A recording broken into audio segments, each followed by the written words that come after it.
পশ্চিমবঙ্গের সব থেকে ব্র্যান্ডেড পরিবারের ছেলে যদি হয় সেটা নওশাদ সিদ্দিকী। কোন কালীঘাটের টালির চালা থেকে উঠে আসেনি। সেই মানুষটাকে আপনারা 43 দিন জেল কাটিয়েছেন। শরীরের শেষ রক্তবিন্দু থাকতে তার হিসাব আমরা বুঝে নেব, এই অঙ্গীকার তমলুকের মাটিতে দাঁড়িয়ে আজ আমরা করলাম। করবো তো আমরা লড়াইটা, বুঝে নিব তো আমাদের অধিকার, থাকবো তো ভাইজানের সঙ্গে। চলুক খুলে আলিমউদ্দিন ইনস্টিটিউট শুধু মোহাম্মদ সেলিমকে চায়, আর কাউকে চায় না। যারা 34 বছর ক্ষমতা চালালো তারা শুধুমাত্র এক মোহাম্মদ সেলিমে আটকে যাচ্ছে কেন? কেন শুধুমাত্র মুর্শিদাবাদের বুকে সীমাবদ্ধ থাকতে চাইছে? একটাই কারণ, তারা জানে তাদের দেওয়ালে পিঠ থেকে গেছে। সেই জায়গায় দাঁড়িয়ে আমরা বলবো যে আমরা অধিকারের রাজনীতি চাই, আমরা অধিকারের লড়াই চাই। আমাদের মধ্যে উপস্থিত রয়েছেন আমাদের সবার প্রিয় নয়নের মণি, পশ্চিমবঙ্গের একমাত্র বিরোধী কণ্ঠস্বর, আমাদের ভাইজান, যিনি লড়াই করছেন একটা হিন্দি সিনেমা, হিন্দি ভার্সনে সাউথ ইন্ডিয়ান সিনেমা আছে, নাম হলো পুষ্পা। তার একটা বিখ্যাত ডায়লগ কি জানেন? পুষ্পা ঝুঁকেগা নেই। তো আমরা একটা কথা বলতে চাই যে আমাদের চেয়ারম্যান ঝুঁকেগা ভি নেই, রুকেগা ভি নেই।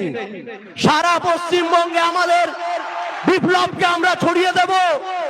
এই মেদিনীপুরের মাটি থেকে দাঁড়িয়ে আজকে শপথ দিচ্ছি, যতক্ষণ পর্যন্ত কণ্ঠে জান থাকবে ভাইজানের আদর্শ নিয়ে পশ্চিমবঙ্গের বাংলার প্রতিটা মানুষের কাছে আমরা পৌঁছাবো। আমাদের বিপ্লবের কণ্ঠস্বরকে পৌঁছে দেবো বাংলার ভূমিতে। মানুষকে জাগ্রত করব, মানুষকে বোঝাবো 3 বছর রাজনীতিতে এসেছি, তাতেই হৃৎপিণ্ড কেঁপে উঠেছে সবার। যদি 10 বছর রাজনীতি করি, বাংলার মাটিকে, বাংলার উত্তপ্ত মাটিতে আমরা রাজনীতির বীজ ফলিয়ে ছাড়বো এবং অধিকার আদায় করতে এসেছি।